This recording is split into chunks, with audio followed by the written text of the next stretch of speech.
আগের বারের মতন যেন এবার আমার মান সম্মানটা খেও না, বুঝলে? সব কথা একটু ভেবে চিন্তে বলো। আচ্ছা ঠিক আছে। এ মা, কি তুমি সব কি করছো রাস্তার মাঝে? ও মা, কি করে?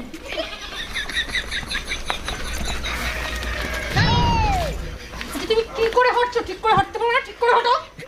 মানে রাস্তায় ঘাটে ন্যাকামির শেষ নেই। ঠিক করে হাঁটো। সহ্য তো সব ভাল লাগে। কি করে? বাবা, ও বাবা, ও মা, কি করে? তুমি সব নামো। তুমি পারি না আমি আর। ও বাবা, এমা তোরে এইছিস? দিদি ভালো আছিস? জামা বাবু এসো এসো, ঘরে আসো। দিদি আয়, ঘরে ঘরে আয়। এসো এসো, ঘরে এসো, ঘরে এসো। শোন বাবা, প্রথম শ্বশুর বাড়ি যাচ্ছিস, সবার সাথে সম্মান